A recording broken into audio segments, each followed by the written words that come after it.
and we can ask the same question about all the different indicators, and they won't all fail. And in many cases, of course, people haven't, well, in some cases there will be research, and in other cases you could say, well, the indicator, if it's income, maybe that is a direct measure of the concept we want to get at. Although even that is doubtful, because money income has a very problematic relationship with people's control over resources, particularly if you're looking at developing countries where only a proportion of the economy is actually monetized. So there are big issues about the extent of monetization. So even money income may be a bad measure about command over resources, which may be what we want to look at. Okay, so there's the general issue of validity. And second set of points really about the fact that the indicators we look at are all about outcomes. And yet the concept with which Paul introduced the talk is about unequal treatment. And so there are interesting issues here about what is the relationship between the outcome and unequal treatment. So that, say, focusing on outcomes, you're assuming that there's a strong relationship between unequal treatment and unequal outcomes, and you're ignoring the possibility that people may actually have equal opportunities but choose legitimately to avail themselves at different rates of the opportunities there.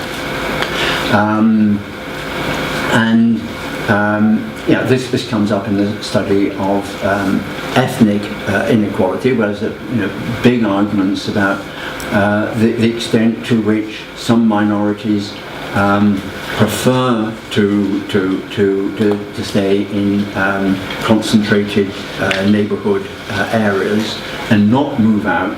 So the fact that their housing choices are different could reflect choice, self-selection into certain kinds of neighbourhood in order to live with co-ethnics, rather than unequal treatment in the housing market. Actually, I think a lot of it is unequal treatment in the housing market, but nobody has done the research to really show whether it's unequal treatment or unequal choices. And so there's always going to be this issue about the relationship between, is unequal treatment the major explanation for the differential outcomes within a country, and then between countries? Is it which is a separate question, and doesn't necessarily, the answer doesn't follow from the first. Is it the case that countries which have lower, have more equal outcomes are the ones with more equal treatment? Does that follow? It might follow within a country, but not necessarily follow between countries. We don't know, as far as I know. So I particularly object to labour force participation rates, partly because I've been having arguments about this in the context of ethnic inequalities. I've just been arguing with a report I did for OECD, and they said, oh, you've left out participation rates. And I said, well, I don't think that should include participation rates as a measure of ethnic inequality.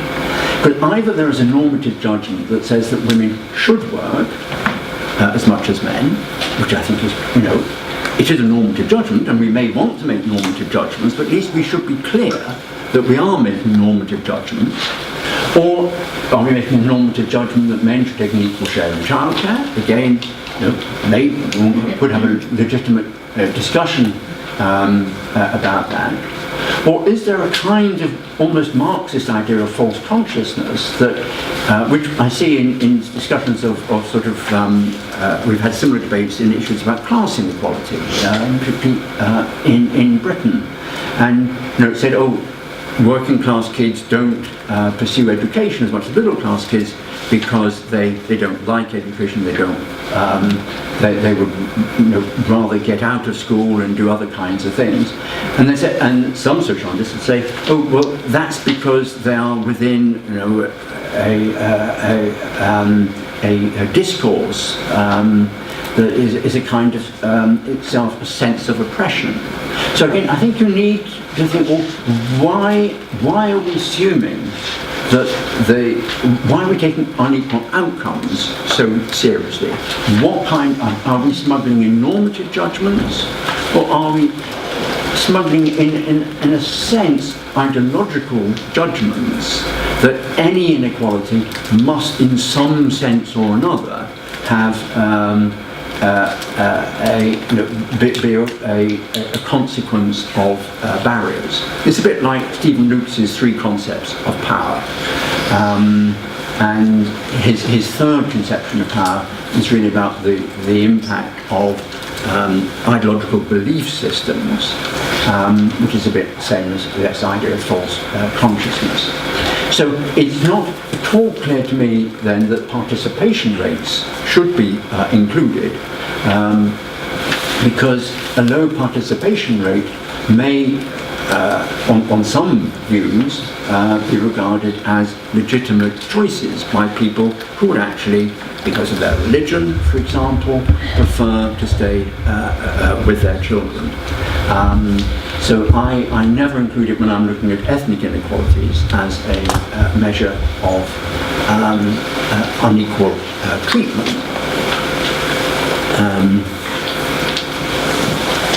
And then my third set of criticisms is this whole idea of an overall index, that you take all these disparate measures and different people take different sets of measures and they put them together to make a single index. So they want, which is lovely, you can come up with league tables which make good headlines and good PR for your organisation.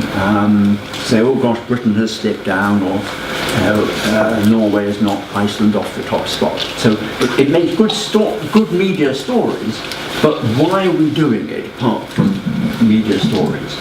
Now, there's sort of two approaches here in measurement theory. One is to say, well, we've got a variety of indicators, none of them is quite right, but they all basically measure the same underlying concept. There's a single latent dimension which we can't directly observe. These are all indicators of that same dimension. And that's one perfectly legitimate intellectual approach. And then, of course, there are various statistical techniques for trying to work out which indicators have the strongest relationship with the underlying concept, that you postulate an underlying concept that all the factors relate to, and structural equation modelling will tell you that some indicators have a very weak relationship, others have a much stronger relationship, and you can then use those empirically derived weights to weight the different items differently.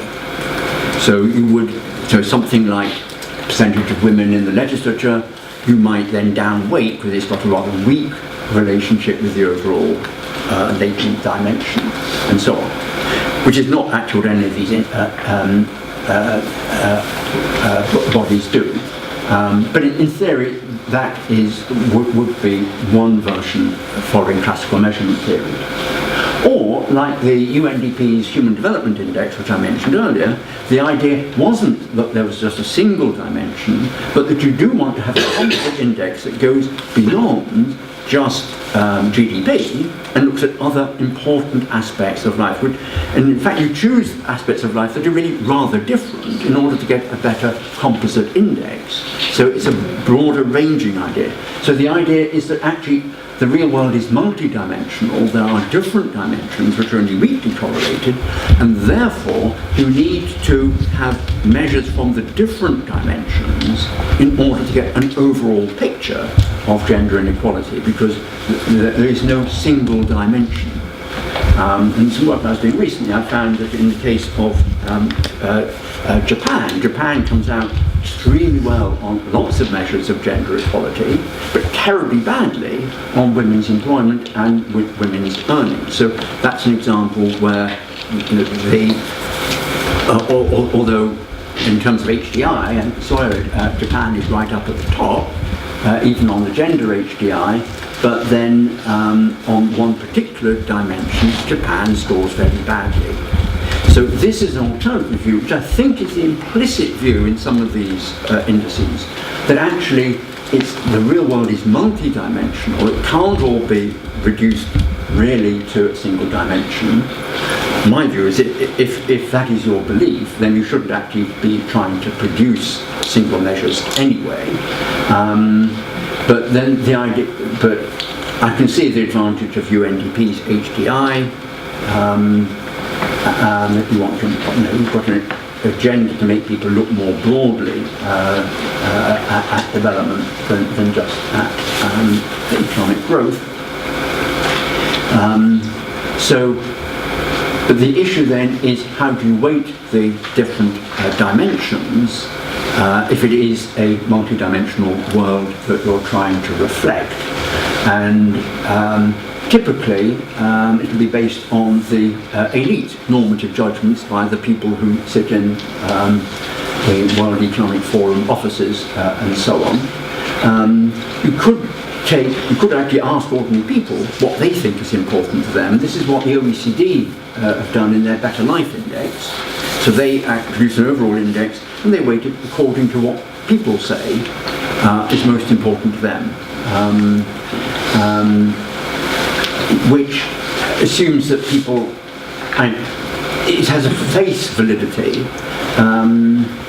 but doesn't necessarily come up, or put it differently, I've done other work using subjective well-being, sort of people's life satisfaction as the measure, and finding that what people said they thought was going to be most important weren't always the things that in practice seemed to make the biggest difference to their well-being or their mental health and so on.